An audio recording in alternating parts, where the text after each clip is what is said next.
Okay, so grade 7.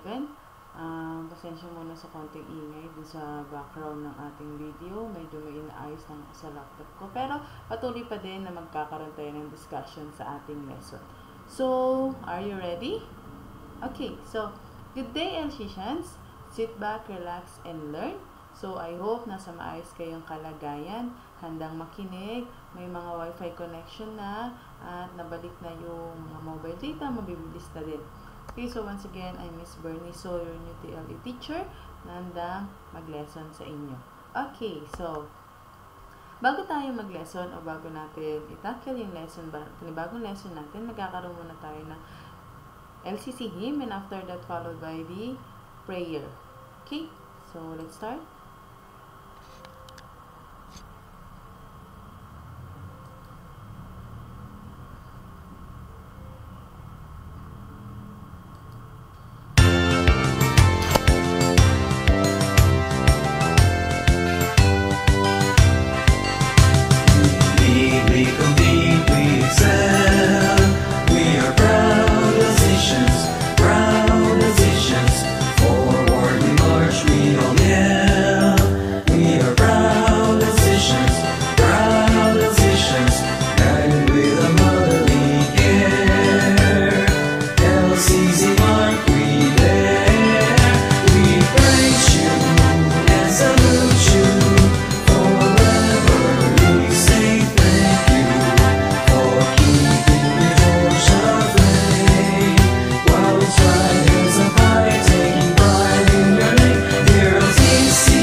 Dear Lord, we thank you for the gift of life today.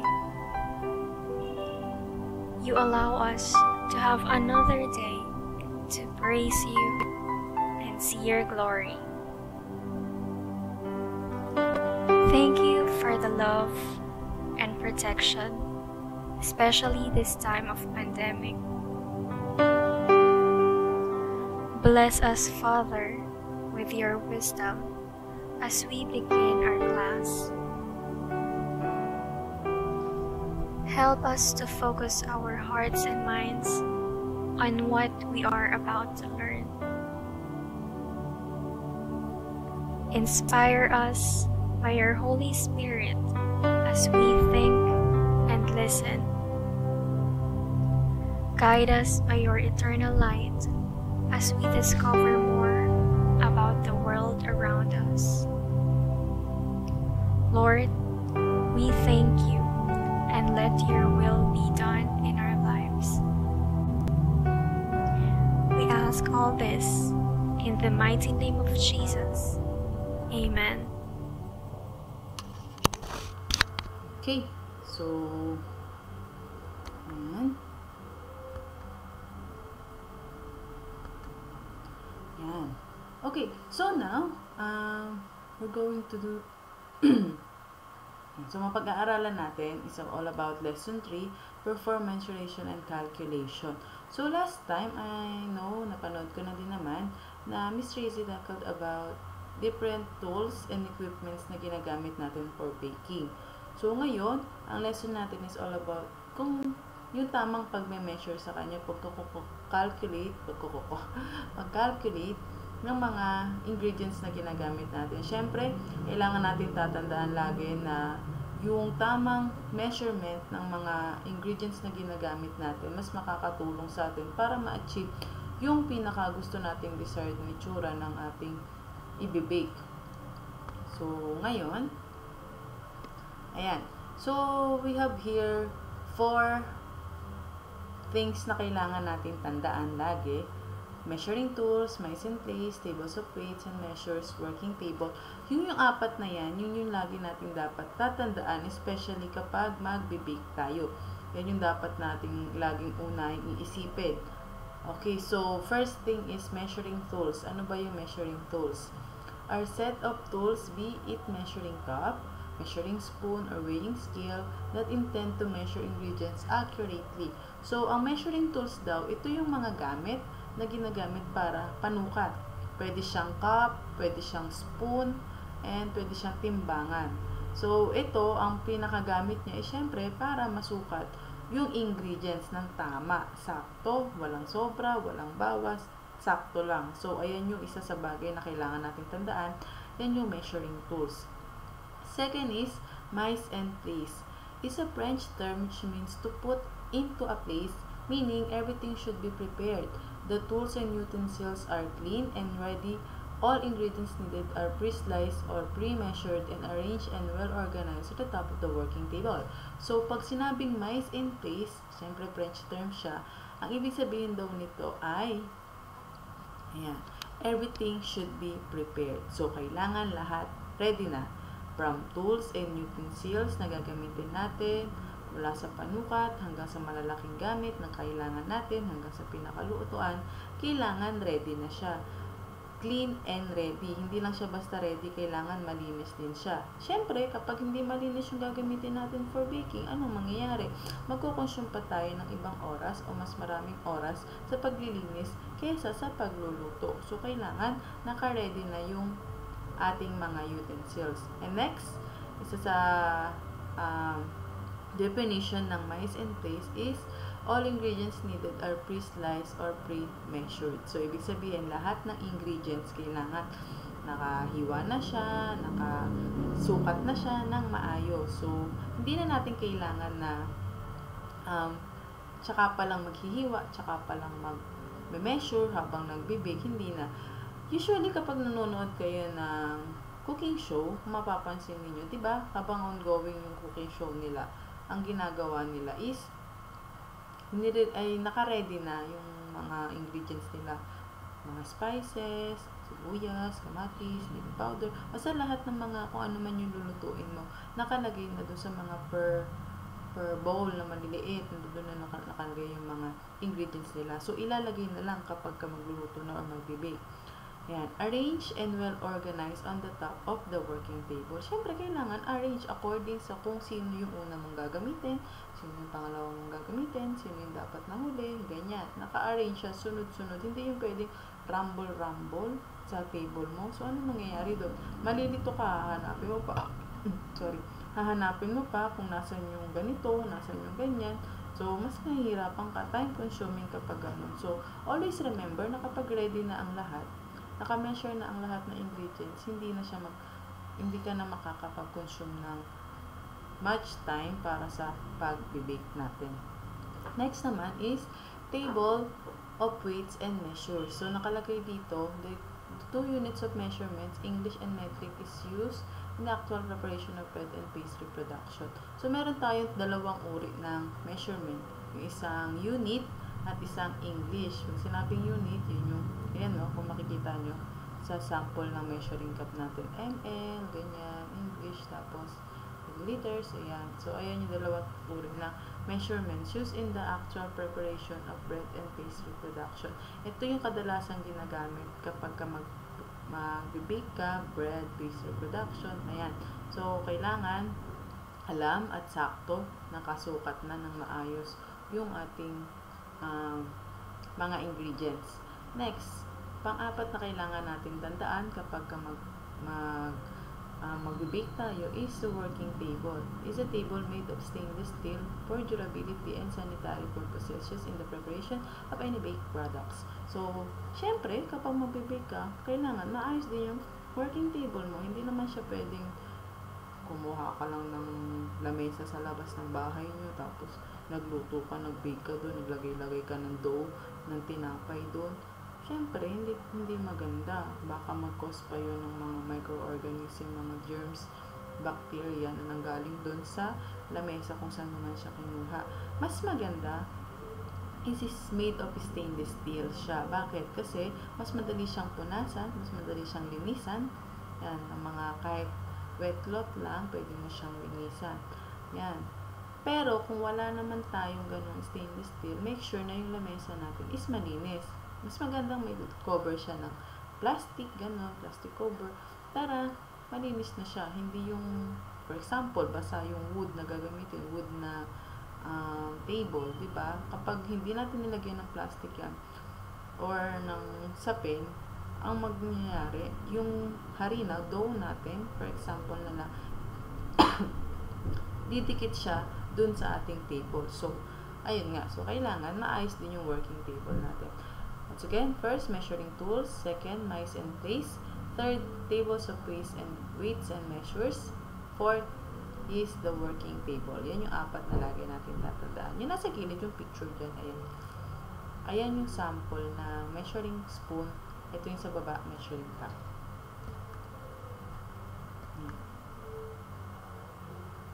Okay. So, meron tayong panonoorin. Short video clip para na natin kung tamang pag-measure. And then later on, I'll discuss kung ano meron dito sa video na to.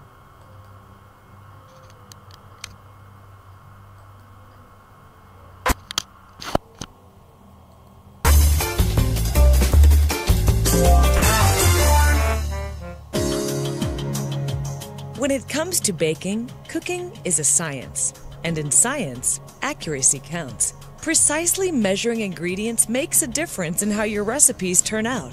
So measure up with good, quality measuring spoons and cups. You don't need fancy or expensive ones, just simple, basic, and easy to use. Here's what every home cook should have: measuring spoons, liquid measuring cups, and dry measuring cups. Let's talk spoons first. They come in graduated sizes that include 1/8 teaspoon, 1/4 teaspoon, 1/2 teaspoon. Come in graduated sizes that include one home cook should have. So measure up with good, quality measuring counts. Precisely measuring ingredients. May di-discuss ako. Baking, cooking is a science. And in science, accuracy counts. Precisely measuring ingredients makes a difference in how your recipes turn out. So measure up with good, quality measuring spoons and cups. You don't need fancy or expensive ones, just simple, basic, and easy to use. Here's what every home cook should have: measuring spoons, liquid measuring cups, and dry. Ayan. So, liquid measuring cup. Ayan. Dry measuring cup. Ito naman yung sa dry measuring cup. Ibig sabihin nun, ito yung pang mga milk, pang oil. Ito yan nilagay sa pang liquid measuring cup. Ito naman yung pan dry. Ano yung nilalagay dyan? Mga flour, baking powder, pwede din. And so, kailangan may dalawang uri ka. Hindi naman kailangan mamahalin. Pwede naman yung plastic na nabibili lang din sa tabi-tabi. Measuring cups. Let's talk spoons first. They come in graduated sizes that include 1/8 teaspoon, 1/4 teaspoon, 1/2 teaspoon, 1 teaspoon, and 1 tablespoon. Measuring spoons work for wet or dry ingredients. To measure a dry ingredient, dip in the spoon and level it off. Yan. Kung nakikita nyo, di ba? Paano yung tamang pagme-measure ng mga dry ingredients? Lalagay mo muna sa loob ng measuring spoon and level it up. Ibig sabihin, ayan, papantayin mo gamit yung spatula or kutsara, ganun. Ayan, papantayin mo siya. Yan yung tamang pagsukat ng mga dry ingredients. With the back of a knife. To measure a wet ingredient, hold the spoon level and pour in the liquid until the spoon is... Ayan. Liquid ingredients naman, ilalagay mo din siya same, measuring spoon din siya, pero make sure na pantay siya, naka-level lang siya. Hindi nakatabingi, hindi nakaangat, ayan, naka-level lang siya. completely full. Next are measuring cups. It's a good idea to have 2 different types of measuring cups. One for liquids like milk, water, oil, another set for dry ingredients. Katulad ng sinabi ko kanina, mas magandang may dalawang uri kayo ng measuring cup. For wet, ito naman for dry. Like flour or sugar. The basic measuring cup for liquid is usually clear and has measurements printed on the side. This type of cup also has a handle, a pouring spout, and plenty of headroom in case ingredients expand. The most useful measuring cups are heat-proof, microwave-safe glass for hot ingredients as well as cool.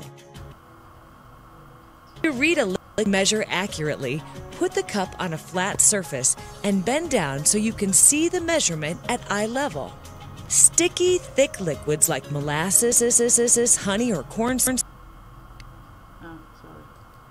syrup are measured best by wiping down the inside of the cup or measuring spoon with a little oil or butter before you pour. The thin coat of grease helps it pour out again easily and completely.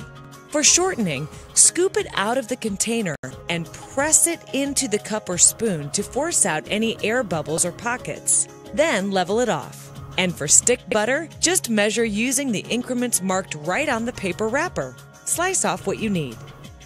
Don't be tempted to pour ingredients into your measuring cup or spoon while holding it over the top of your mixing bowl. It's too easy to accidentally spill in more than you need. Now, let's measure dry ingredients. Dry measuring cups are different from liquid cups. Sizes for a 4th cup, 3rd cup, half cup, and 1 cup. To fill the cup, use the dip and sweep method for dry ingredients such as rice or granulated sugar. Just dip and fill the cup, then sweep level with a knife. Ayan. Kung napanood nyo kung paano mag-measure na mga dry ingredients, di ba? Nilalagay muna nila sa measuring cup, tapos nile-level off nila gamit yung spatula. Ayan, nakapantay na kung nakikita nyo sa video. Pantay na siya.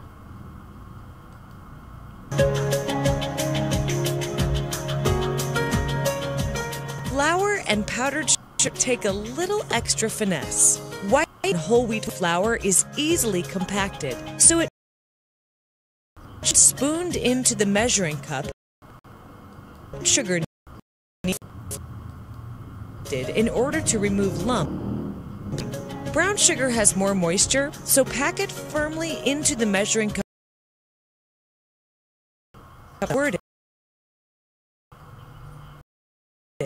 Make sure to sift.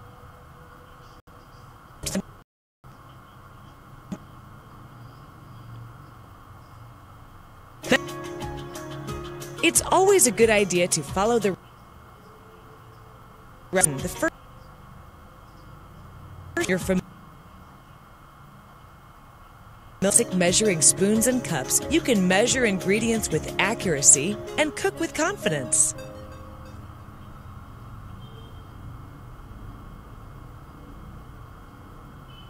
Okay. Yan. So, napanood naman natin. Ngayon, i-discuss ko naman kung ano yung meron dun sa video na pinanood natin. Para naman mas malinaw sa inyo. Okay. So, measuring ang pag-measure, syempre, na mga ingredients na ginagamit natin sa pagbe-bake using yung mga measuring tools natin. First, tamang pag-measure sa mga dry ingredients, sa mga dry muna tayo, mga tuyo. Sa flour and sugar, ang unang gagawin natin is spoon ingredients into measuring cup. So, sasali mo muna yung ingredients dun sa measuring cup. Ayan, kung nakikita niyo yung picture. Do not pack the ingredients inside the measuring cup. Ibig sabihin, huwag mo isiksik. Huwag mong siksikin yung ingredient na yun, yung flour or yung sugar na yun sa measuring cup. Kasi yung kailangan natin is yung hindi nakasiksik. The more na nakasiksik siya, mas na dumarami yung amount niya. Okay? Level of ingredients with steel spatula to remove excess ingredients. Kung napanood nyo sa video kanina, ni-level up nyo using spatula, ganyan, pinantay. Ibig sabihin ng level up is papantayin natin sa sukat ng ating measuring cup. Okay? Next naman is the brown sugar. Spoon brown sugar into measuring cup, pack it down slightly with the back of the spoon. So, nakalagay dito kapag magsusukat naman tayo ng brown sugar, ang kailangan natin tandaan is sisiksikin. Kung sa kanina, doon sa ingredients ng flour, tapos yung sugar to yung parang powdered sugar to, hindi to yung brown sugar na ginagamit natin. Kasi, yung brown sugar, medyo siya, wet siya, na yan, kung nakikita niyo yung picture, medyo wet siya. Ang tamang pag-measure ng sugar or brown sugar is isisiksik siya. Papak natin siya. Pwede niyo siyang isiksik gamit yung likod ng kutsara. Then, level up with the steel spatula to remove excess ingredients. So, papantayin mo lang siya ulit. Laging tatandaan, kailangan papantayin siya ayon sa kung ano yung sukat niya. Hindi pwedeng sobra. Siyempre, hindi din pwede yung kulang.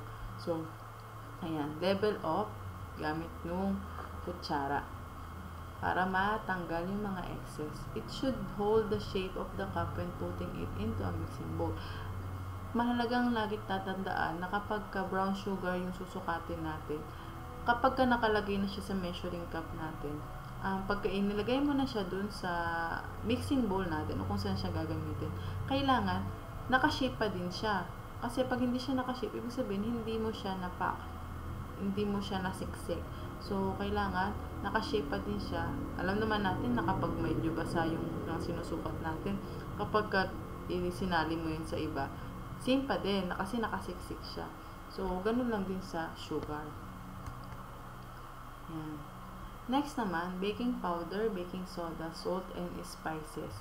Nakalagay dito, use measuring spoon to quantify a small amount of dry ingredients. Dito, ang gamit natin is measuring spoon. Ayan, so measuring spoon. Kasi, ba't measuring spoon? Kasi, konti-konti lang ang kailangan natin sa baking powder, baking soda, salt, and spices. Konti-konti lang yan. Hindi natin kailangan gumamit ng cup dyan. Kasi nga, konti lang ginagamit natin dyan.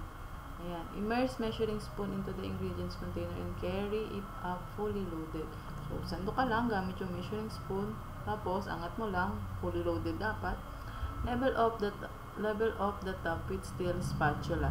So, level up, as usual, tanggalin yung excess sa ibabaw, kung ano lang yung sukat ng spoon natin, measuring spoon, yun lang din yung gagamitin natin. Next, let's proceed sa ating liquid ingredients. Sa liquid ingredients naman, kung mapapansin ninyo, especially water, juice, milk, and oil, ang gamit natin, hindi na yung parang plastic na measuring cup. Ito na, yung measuring cup na pwedeng made of glass. Yan. Made of plastic. Basta siya, meron siyang measurement syempre. Kailangan may measurement siya. Ayan yung kulay pulang nakasulat yan. Yan yung measurement. Place the liquid measuring cup on a flat surface and look through the measuring cup at an angle. Kung nakikita niyo yung picture na to, place the liquid measuring cup on a flat surface. Ilalagay mo yung measuring cup sa flat surface, sa pantay, hindi sa tabingi, hindi sa nakagewang. Flat surface lang. And look through the measuring cup at an angle.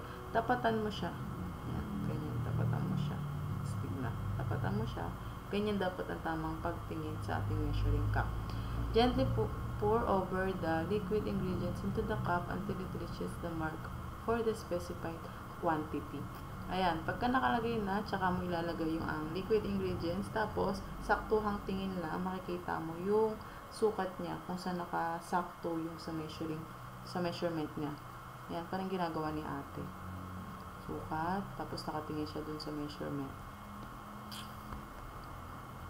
Next, honey, maple, and molasses. Ayan, so, pour the syrup into spoon or cup to measure desired amount. Katulad ng kanina, nakita mo. Pero mas maganda, lagyan to ng konting oil muna. Punasan mo muna siya ng oil para mas mabilis. Kasi nga, malapot. Especially honey, maple. Malapot siya. So, punasan mo muna siya ng oil para kapag sinali mo siya sa kabila, ay sa mixing bowl, hindi siya ganun kakapit. Ayan. Extract. Next naman, extract food, colors, and flavors. Use measuring spoon to quantify small amount of liquid ingredients. Measuring spoon ulit.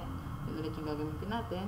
Sabi kanina sa video, huwag kang matatakot na ibuhos yung mga extract food colors or flavors mo dun sa measuring spoon. Kasi the more na nako-conscious ka sa pagsasal, the more na hindi siya nasasaling, tumatapon sa labas yung ingredients natin. So, be confident. Just salin mo lang ng maayos, dire-diretso, para makuha mo yung desired amount na kailangan mo. Next naman, gently pour the ingredients into the correct spoon until it's filled. Ayan. Buhos mo lang daw. Yun lang po yun. Okay? So, dito naman sa measuring fats, butter, and lard. Just remember that 1 bar of butter is equal to 1 cup. Kapag bumibili ka ng dairy cream, yung malaki, dairy cream, buttercup, yan. Always remember na yung isang bar niya, yung isang rectangular shape ng butter is equivalent siya sa 1 cup sa 1 cup. Okay? So, hindi mo na siya kailangan sukatin actually kasi equivalent na siya sa 1 cup. Next, and a stick of butter is equals to 1/2 cup. Kung pupunta ka sa mga grocery store, may makikita kayo doon na parang maliit naman na butter. Kalahati. Parang binibili yung kalahati ng butter. Pero nakaayos naman siya. Equivalent daw yun sa kalahating cup. So, 1/2 cup. So, hindi mo na siya kailangan pang sukatin, ilalagay sa measuring cup, ganun. Kasi, yun na yung eksaktong sukat niya. So, cut it onto the desired measurement. So, kunwari, meron kang isang buong butter, and kailangan mo lang is 1/2 cup, pwede mo siyang hatiin sa gitna.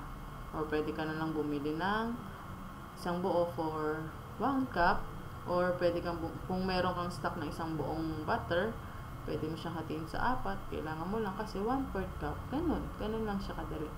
Next, shortening can be measured into a dry measuring cup. Press it to ensure that there is no air pockets. So, dito naman, sa mga shortening na ginagamit natin, ayan, sa mga shortening na ginagamit natin, pagka nalagay nyo na dito yung ingredients like that, press it to ensure that there's no pocket. So, ibig sabihin, kailangan mo siyang i-press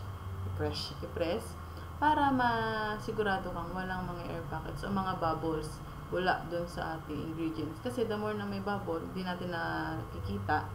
Pag may bubble yun, yung space na nakoconsume ng bubble, yun naman yung nawawala na dapat mong gamitin o kailangan mo sa ingredients. Ganun, na-gets nyo ba? Pagka may bubbles, yung mga ingredients natin, yun yung nagko-consume ng space na dapat is na-consume ng ingredients mo. So, make sure na wala siyang bubbles, especially yung mga shortening natin. Ayan. Okay, so I still have here video for next naman. Ayan. So, na-lesson na natin. Ayan, measuring ingredients, flour and sugar, brown sugar, baking powder, baking soda. So, let's now sa next topic natin. Batch it.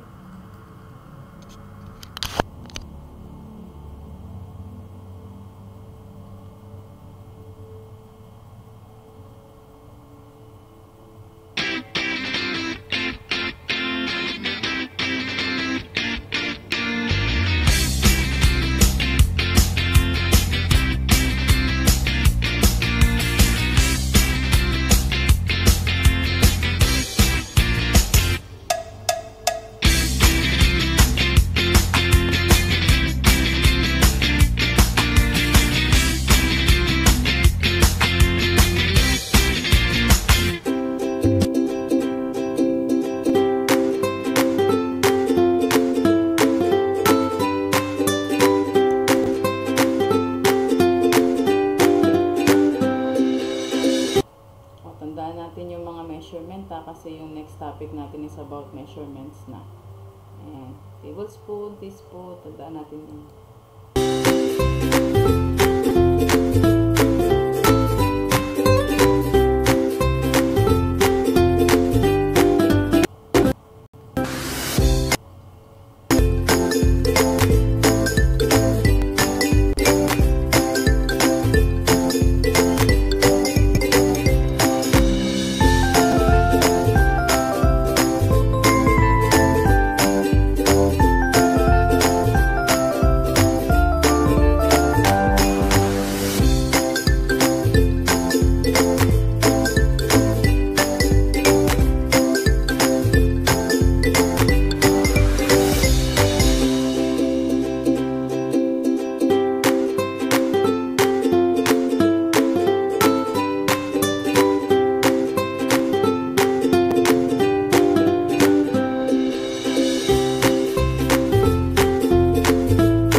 natin ng continuous.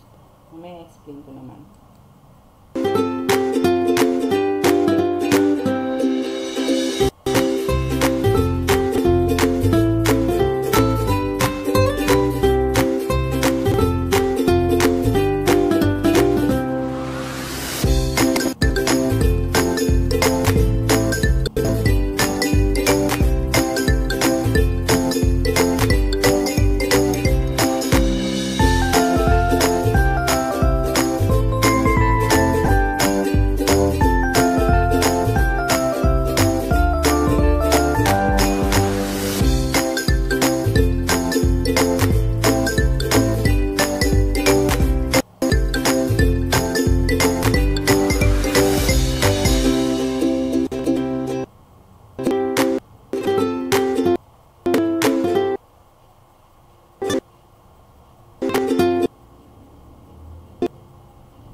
Okay, so yun lang po ang ating video.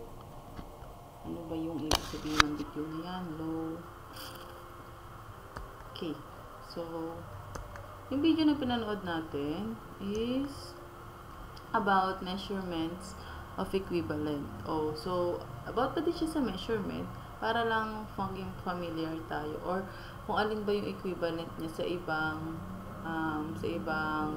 term sa measurement. So, cooking conversion chart. Measurement. Ayan, 8 cups. Katumbas siya ng 64 ounce. Katumbas siya ng 1,895 milliliters. Katumbas siya ng 128 teaspoon. Ano ibig sabihin nun? Simple lang. Kunwari, kailangan mo ng 8 cups ng ingredients mo pero walang nakalagay dun sa measuring cup mo na cup. Ounce lang yung nakalagay. Pwede mo siyang sukatin as 64 ounce. Ano lang po siya. For example, wala ka namang ounce pero meron kang tablespoon. Pwede mo siyang gamitin ng 128 times ng tablespoon. Nahirapan ka pa. Okay, so ganun lang siya. Basahin lang natin. 6 cups. Equivalent siya sa 48 ounce. 1,420 milliliters into 60 tablespoon. Yan yung mga sample lang. Kapag kailangan natin ng 1/4 cup, 2 ounce lang ang katumbas niya, 59 ml or 4 tablespoon. Naman, Fahrenheit and Celsius. Ito naman yung equivalent niya, 1,100 Fahrenheit, 37 Celsius. Degrees Celsius rather. Sa weight naman, 1/2 ounce, katumbas niya sa kilo is 15 grams. 1 ounce, katumbas niya sa kilo is 94 grams. Ayan. 1 pound, katumbas niya is 453 grams. Yan lang yung conversion natin. Okay. So, dito naman tayo sa abbreviation and meaning. Ito yung mga important reminders na kailangan natin tandaan, especially kapag mag-measure tayo. Kasi usually nakikita natin sa mga tools na ginagamit natin is abbreviation lang. Para saan ba yun? Ano bang ibig sabihin nun? Basahin natin. Sorry. T or TBS or TBLS is ang meaning niyan is tablespoon. So, capital T, TBS, TBLS. Pwede naman siyang small letter T. Okay lang siya. Basta tablespoon yung ibig sabihin niya kapag TBS or TBLS. At capital T ha. Kapag small letter T or TSP, ibig sabihin nito is tablespoon. P, spoon. Kapag B, table, ay teaspoon pala. Teaspoon. Pag may B, tablespoon. Pag may P, teaspoon. Ganun lang po siya. Ang C naman, sabihin nun, cup. Kapag may nakita kayo sa measuring tools nyo na may C, sabihin nun, cup. PT, ibig sabihin, pin. QT, quart. Gal, gallon. Min, short for minute. HR short for hour. Kapag magbibake tayo, tapos nakalagay dun sa instruction na binabasa natin, kailangan siya within 1 HR. So, ang ibig sabihin nun, 1 hour mo siyang ibibake. Kaya, 10 MIN. 10 minutes ibig sabihin. Okay, so next naman, FL, fluid, ons, it's ons, os, OZ, it's ons, LB, LBS, or number is equals to pounds. C na may bilog sa taas is degree Celsius. Ayan. And F na may bilog din sa taas is degree Fahrenheit. Abbreviation unit of measure. Same pa din siya. Ayan, iniba lang ng lagayan. Example, C, cup, TSP, tablespoon, TBSP, may biha, tablespoon, TSP, teaspoon. Mali ako sa teaspoon na tablespoon. Sa TSP, teaspoon, kasi P siya. TBSP, tablespoon. OZ, ounce. LB or LBS, pound or pounds. PT, pint. QT, quart. Gal, gallon. G, gram. kg, kilogram. L, liter. ml, milliliter. Ayan yung kadalasan nakikita natin sa measuring cup. So, mas maganda, measuring tools. Mas maganda na tatandaan natin siya, memorize natin siya, para kapag nag-bake tayo, hindi na tayo magtatanong, ano ba yung ibig sabihin ng ml? Miles? Nasa ano na tayo, distansya. Ano ibig sabihin ng L? Bakit may L dito? Liter pala yan. Ano ibig sabihin ng kg? Ano yung kg? Ano ibig sabihin ng G dito? Paano ko siya isusukat? Ayan. Yan lang yung sample niya. Okay?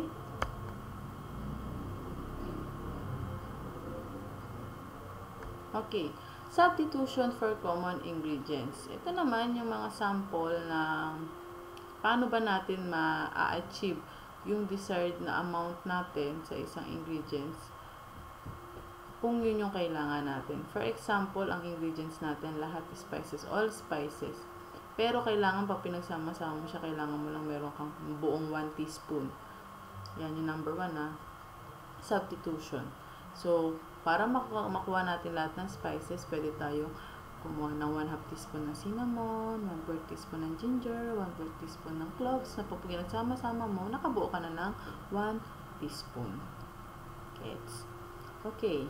Next naman, arrowroot, starch, 1 teaspoon, 1 tablespoon flour, or 1 tablespoon cornstarch. Yan. Pwede yan. Next, baking mix, 1 cup. Paano pagka wala tayong baking mix, ganyan, ano ba pwede substitute yun?